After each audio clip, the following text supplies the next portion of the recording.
President Donald Trump on Monday held off on his tariff threats against Mexico and Canada for 30 days after the two U.S. neighbors agreed to boost border security efforts.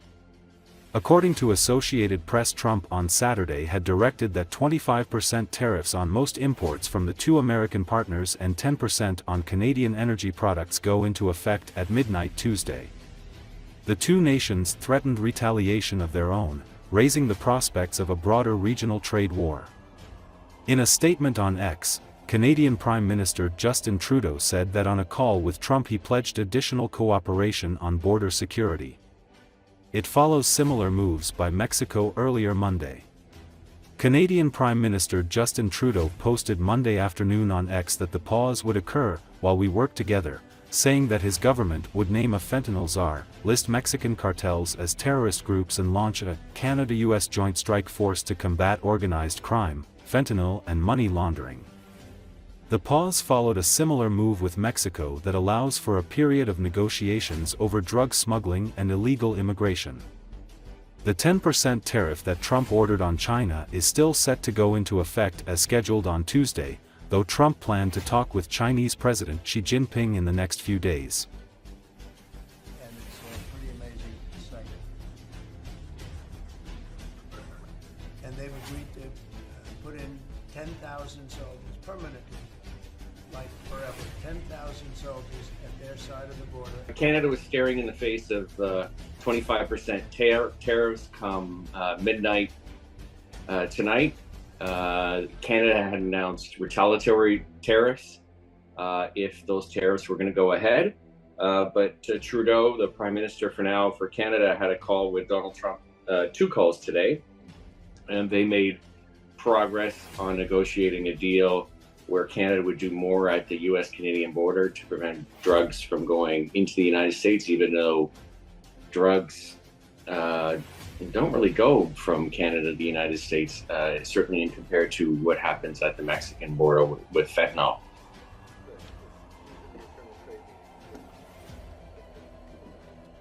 It's not what we want, but if he moves forward, we will also act. Canadians are furious. They're upset. They are not buying American goods all of a sudden. They're looking to see on the label where things are made. They're booing the American national anthem at sporting events in Canada, NHL games, NBA games. Canadians feel like the relationship with the United States is now broken, that after centuries of close ties and family ties, they feel betrayed.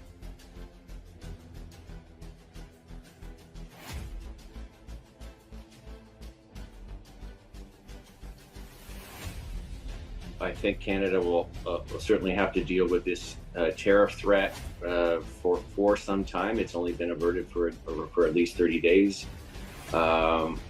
Trump has continued to hold this threat over Canada before. They reached a deal in the first term and redid the United States Canada-Mexico Free Trade Agreement. We'll see if that happens again. But life under Trump as a neighbor for Canadians is very stressful. It's put Canada's economy at peril. And Canadians are furious. They are very upset with Trump and the United States, and it'll take a long time for this relationship to be recovered, even if there is a deal in the months or years to come.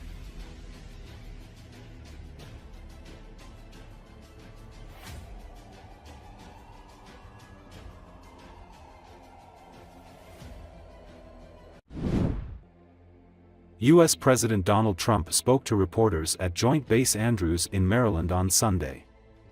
According to Associated Press, Trump said 6 hostages from Venezuela are now safely with their families.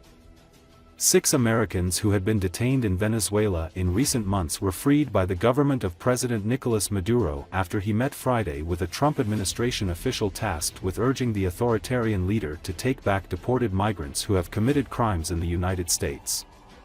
Trump said that he will retake control of the Panama Canal is driven by legitimate national security interests stemming from growing concerns about Chinese activity in the Arctic and in Latin America. Canada and Mexico ordered retaliatory tariffs on American goods in response to sweeping tariffs imposed by President Donald Trump, and businesses and consumers in both countries questioned Sunday how the new trade war might affect them. "We can play the game all they want," Trump said, adding he would speak to Canadian Prime Minister Justin Trudeau on Monday morning.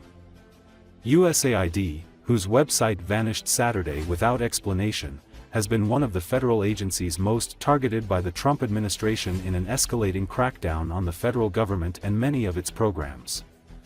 "It's been run by a bunch of radical lunatics. And we're getting them out," Trump said. Trump has accused Mexico, Canada and China of not doing enough to staunch the flow of fentanyl into the U.S., slapping the three countries with tariffs partly to encourage them to do more about the opioid that causes some 70,000 overdose deaths in the U.S. annually.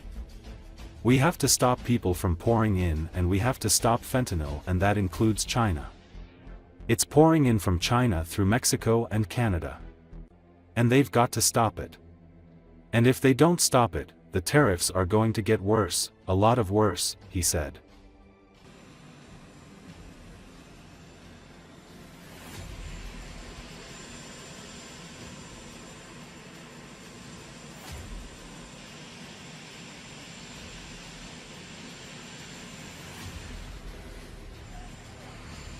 We had a very busy weekend. We got the 6 hostages out of Venezuela, as you probably know.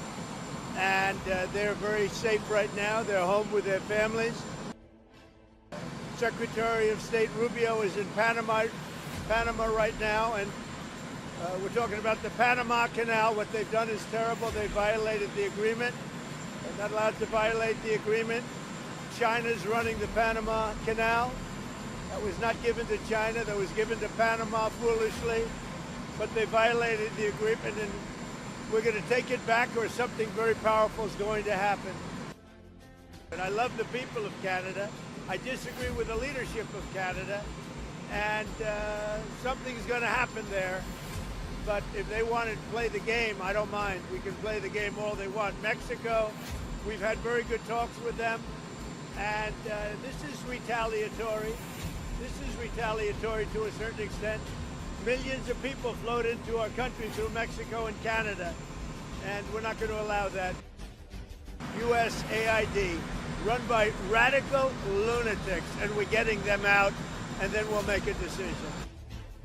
I'm speaking with Prime Minister Trudeau tomorrow morning, and I'm also speaking with Mexico tomorrow morning, and I don't expect anything very dramatic. We put tariffs on. They owe us a lot of money, and I'm sure they're going to pay. They have to stop people from pouring in, and we have to stop fentanyl, and that includes China. Fentanyl has killed this year at least 200,000 people. It's pouring in from China through Mexico and Canada, and they've got to stop it. And if they don't stop it, the tariffs are going to get worse, a lot worse. Mr. President, you're going to